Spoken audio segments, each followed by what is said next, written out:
Shalom bagi kita semuanya. Renungan untuk kita hari ini dari Yehezkiel pasal 1. Pada tahun ke-30, dalam bulan yang keempat, pada tanggal 5 bulan itu, ketika aku bersama-sama dengan para buangan berada di tepi sungai Kebar, terbukalah langit, dan aku melihat penglihatan-penglihatan tentang Allah. Pada tanggal 5 bulan itu, yaitu tahun ke-5, sesudah Raja Yoyakin dibuang, datanglah firman Tuhan kepada Imam Yehezkiel, anak Buzi, di negeri orang Kasdim, di tepi sungai Kebar, dan di sana kekuasaan Tuhan meliputi dia.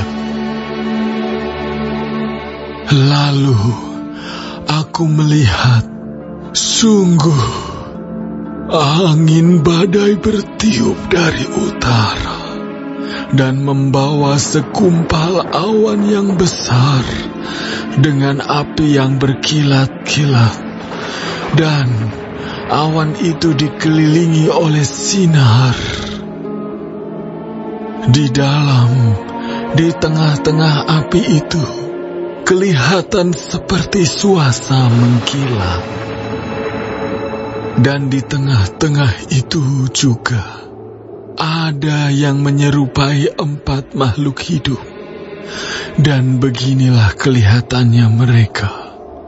Mereka menyerupai manusia, tetapi masing-masing mempunyai 4 muka, dan pada masing-masing ada pula 4 sayap.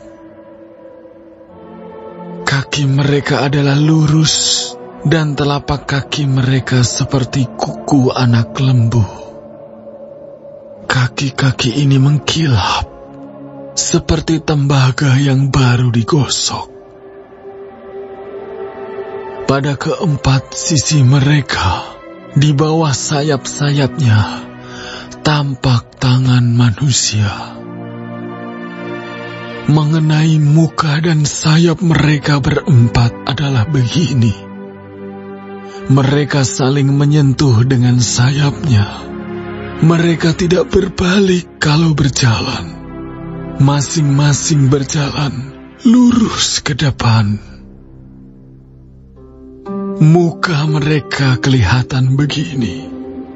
Keempatnya mempunyai muka manusia di depan, muka singa di sebelah kanan, muka lembu di sebelah kiri, dan muka Raja Wali di sebelah belakang. Sayap-sayap mereka dikembangkan ke atas. Mereka saling menyentuh dengan sepasang sayapnya, dan sepasang sayap yang lain menutupi badan mereka. Masing-masing berjalan lurus ke depan, ke arah mana roh itu hendak pergi. Kesanalah mereka pergi. Mereka tidak berbalik kalau berjalan. Di tengah makhluk-makhluk hidup itu, kelihatan seperti bara api yang menyala, seperti suluh yang bergerak kian kemari di antara makhluk-makhluk hidup itu. Dan api itu bersinar, sedang dari api itu kilat sabung menyabung. Makhluk-makhluk hidup itu terbang ke sana kemari seperti kilat. Aku melihat, sungguh di atas tanah di samping masing-masing dari ke-4 makhluk-makhluk hidup itu ada sebuah roda. Rupa roda-roda itu seperti kilauan permata pirus, dan keempatnya adalah serupa.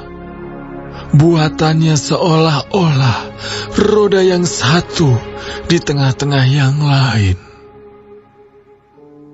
Kalau mereka berjalan, mereka dapat menuju ke 4 jurusan.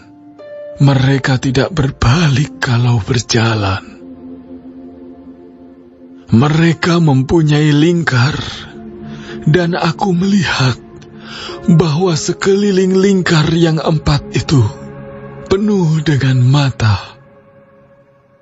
Kalau makhluk-makhluk hidup itu berjalan, roda-roda itu juga berjalan di samping mereka. Dan kalau makhluk-makhluk hidup itu terangkat dari atas tanah, roda-roda itu turut terangkat. Ke arah mana roh itu hendak pergi, kesanalah mereka pergi. Dan roda-rodanya sama-sama terangkat dengan mereka. Sebab roh makhluk-makhluk hidup itu berada di dalam roda-rodanya. Kalau makhluk-makhluk hidup itu berjalan, roda-roda itu berjalan. Kalau mereka berhenti, roda-roda itu berhenti. Dan kalau mereka terangkat dari tanah, roda-roda itu sama-sama terangkat dengan mereka.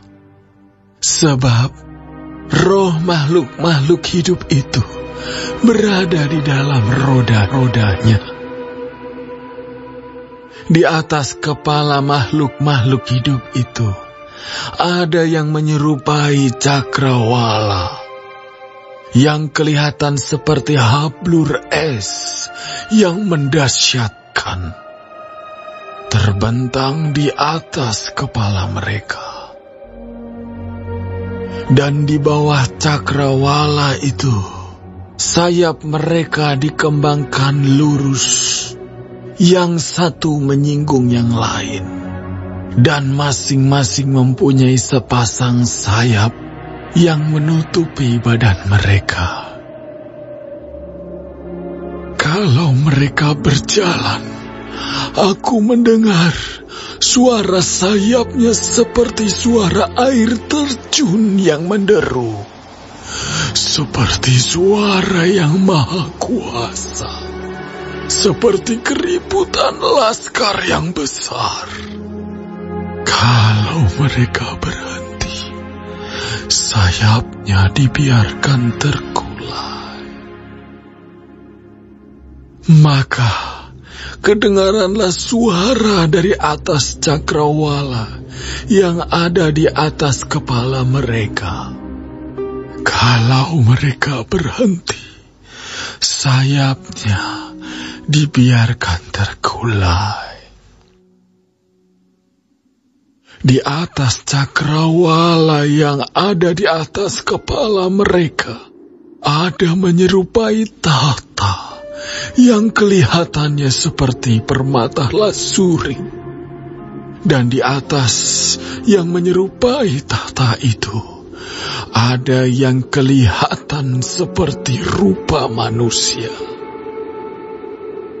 Dari yang menyerupai pinggangnya sampai ke atas, aku lihat seperti suasa mengkilat dan seperti api yang ditudungi sekelilingnya.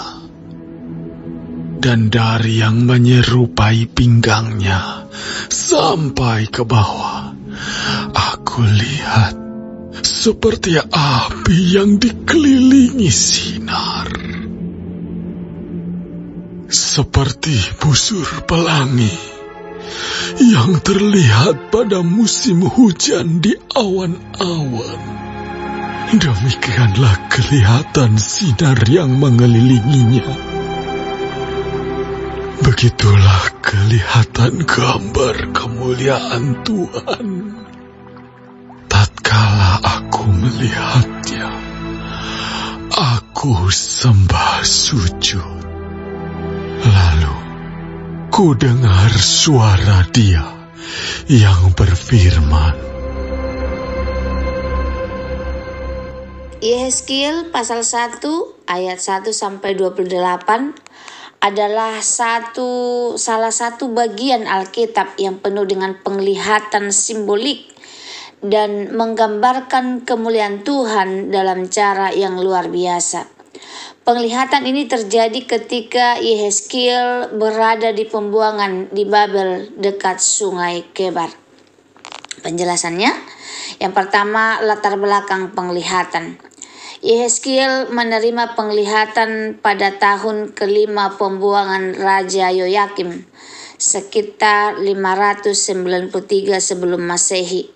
Ia melihat langit terbuka dan mendapat wahyu dari Tuhan. Selanjutnya, makhluk hidup dan 4 wajah. Yehezkiel melihat badai besar dan api berkilat dari utara yang melambangkan kuasa dan kehadiran Tuhan. 4 makhluk hidup muncul masing-masing memiliki 4 wajah. Manusia melambangkan hikmat, singa kekuatan, lembu ketekunan, dan raja wali kecepatan dan keagungan. Makhluk-makhluk ini menunjukkan bahwa Tuhan berkuasa atas seluruh ciptaannya. Roda-roda yang penuh mata. Setiap makhluk hidup memiliki sebuah roda di sampingnya yang dapat bergerak ke segala arah tanpa berbalik. Roda-roda ini penuh dengan mata, melambangkan penglihatan Tuhan yang tak terbatas. Makhluk dan roda bergerak sesuai dengan roh Tuhan, menunjukkan bahwa segala sesuatu terjadi di bawah kendalinya.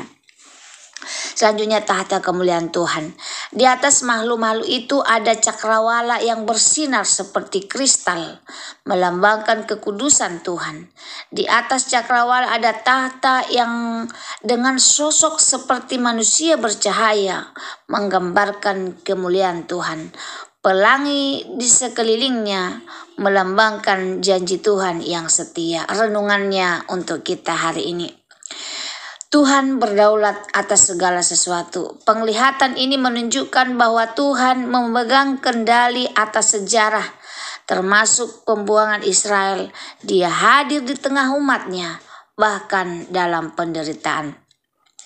Kemuliaan Tuhan tak terbatas. Deskripsi makhluk hidup, roda, dan tahta menunjukkan kebesaran Tuhan yang melampaui pemahaman manusia.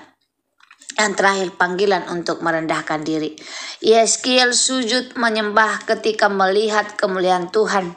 Ini mengajarkan kita untuk merendahkan diri di hadapan Tuhan dan mendengarkan suaranya. Yehezkiel 1 adalah pengantar dari misi kenabian Yehezkiel. Tuhan menunjukkan kemuliaannya sebelum memberi Yehezkiel tugas berat untuk memperingatkan bangsa Israel. Ini mengajarkan kita bahwa sebelum kita melayani Tuhan, kita harus terlebih dahulu mengenal dan mengalami hadiratnya. Semoga firman Tuhan hari ini menjadi berkat bagi kita. Terima kasih, Tuhan Yesus memberkati.